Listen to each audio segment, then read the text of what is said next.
Ini sebetulnya what next gitu ya. Kalau kalau bercerita mengenai contact center, bapak-bapak ini istilahnya kalau di waktu tren itu bapak-bapak ini ya. Iya, mau kemana, mau dibawa kemana contact centernya ya. Ya, peluang pengembangan apa ya mungkin dilakukan dari contact center? Mungkin kita mulai dengan Mas Irwan dulu. Baik, Ya, ke pertanyaan Pak Andi tadi, Pak, peluang yang akan dikembangkan gitu ya. Jadi di kami, Pak, di Dijen Perbendaraan itu sedang mengembangkan yang namanya TBD, Pak, Treasury Big Data, di wow. mana salah satu data yang dikelola itu adalah juga merupakan data profil perilaku pengguna, tren pertanyaan yang disampaikan pengguna ya melalui Ya, layanan kontak center kami. Kalau Bu Menteri sempat menyampaikan bahwa sebetulnya Kementerian Keuangan itu eh, hidup di tumpukan data sebetulnya, Pak. Jadi ya, ada data realisasi gitu ya, beribu-ribu data lah sebetulnya. Nah, selama ini data itu nggak terlalu termanfaatkan dengan baik, Pak. ya, ya. Demikian pula yang terjadi di kontak center. Data Wow. profil, data perilakunya, tren pertanyaannya itu hanya sekedar terjawab, selesai gitu ya. Kita tidak pernah menggunakan data itu. Baik. Nah, kami sedang mengembangkan yang namanya Treasury Big Data. Harapannya tadi ya, kita semoga jauh lebih bijak gitu ya menggunakan data yang ada. Salah Ya, satunya mungkin dengan mengembangkan NLP misalnya atau ya, satu library yang nantinya pengguna nggak perlu lagi terkontak langsung dengan agent agent. manusia gitu ya, tapi langsung mungkin dengan mesin yang akan mencari jawabannya. Walaupun tantangan kami tadi Pak ya, karena kami 80-75% itu kaitannya dengan permasalahan aplikasi gitu Ya, ya. Jadi kayaknya agak agak rigid nih, kayak misalnya saya gagal ngeklik ini gitu ya, solusinya apa, kok muncul notifikasi seperti ini. Nah itu mungkin bagaimana membahasakan trouble yang terjadi dalam satu uraian yang mungkin dapat mudah dipahami. Itu yang pertama Pak. Terus yang kedua eh, mungkin terkait dengan customer experience gitu ya, karena eh, apa tentunya pengguna ketika menghubungi kami kan memang dia butuh gitu ya, bukan hanya iseng tapi karena memang butuh untuk mendapatkan jawaban. Maka tentunya mereka juga menginginkan informasi atas jawaban itu disampaikan dengan cepat, mudah, murah gitu ya.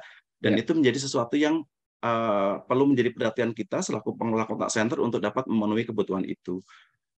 Terus yang berikutnya mungkin terkait tadi Pak ya, kemajuan teknologi yang begitu cepat gitu ya. Jadi tentunya kami di sektor pemerintah juga harusnya nggak boleh kalah dong gitu dengan Ya. penggunaan teknologi khususnya di layanan kontak center, dan kami juga berupaya untuk ya walaupun tidak larinya nggak secepat teman-teman private, tapi kami juga pengen memberikan satu pelayanan terbaik lah untuk pengguna layanan kontak center kami.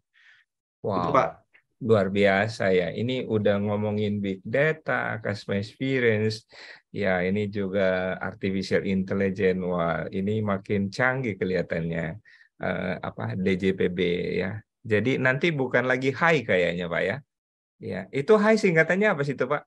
Hai, ini Pak, hai abreviasi dari help, answer, improve. Jadi Oh, kami begitu. senantiasa Ya, menjawab pertanyaan yang disampaikan, ya. kemudian help ya membantu, kemudian menjawab, dan kami improve Pak. Kami senantiasa continuing improvement gitu ya, Oh, melakukan iya, iya. perbaikan di segala lini Pak. Iya, ini baru tahu kan nih singkatannya HI itu adalah Help, Answer, dan Improve. Wah, luar biasa ya. Ini terus-terusan improve ya. Baik, Pak Risdi mungkin mau ini what next ya? Apa yang menurut apa Mas Risdi mau dikembangkan? Apakah peranannya atau apa yang mau dilakukan gitu ya? Silakan Pak. Betul.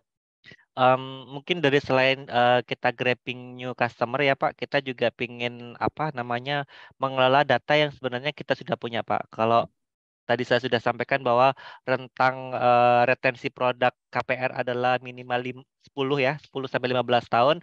Nah, dari situlah kita gimana caranya bisa men-touch nasabah agar mereka tetap engage dengan Bank BTN. Mungkin kita memberikan produk-produk yang dibutuhkan oleh si nasabah dan juga kita memberikan campaign-campaign yang kira-kira membuat nasabah semakin engage dengan Bank BTN sendiri.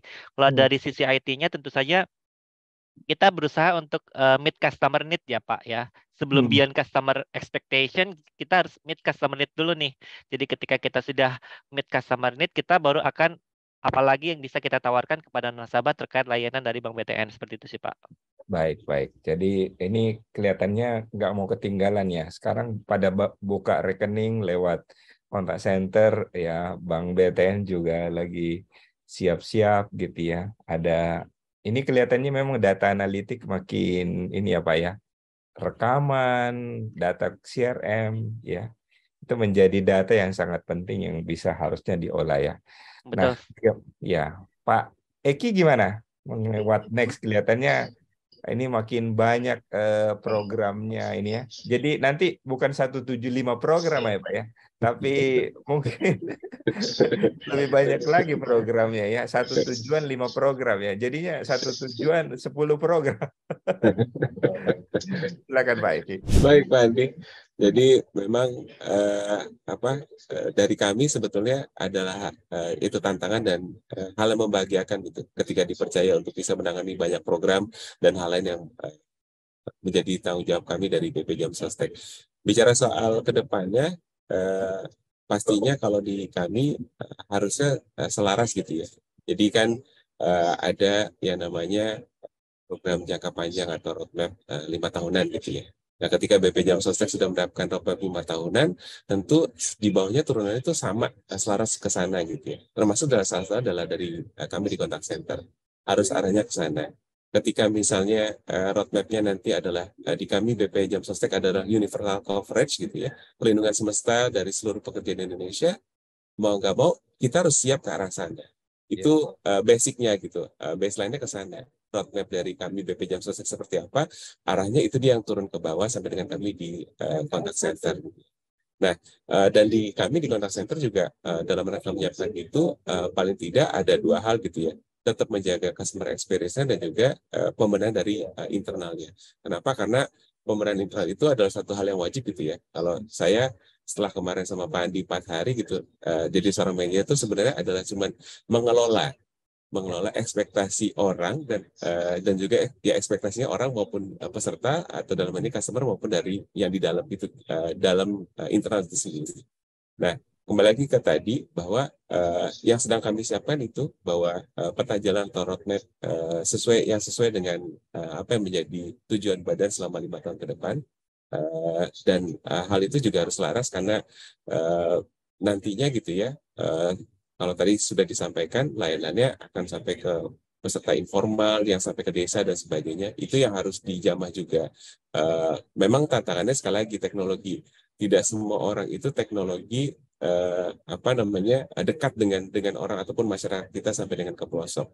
Tapi sekali lagi kalau tadi saya bilang ada pembenahan dari customer experience maupun internalnya, yang paling penting adalah internalnya secara people-nya itu tetap dijaga bahwa human touch itu jadi satu hal yang paling penting dalam perkembangan contact center. Itu Pak Andi.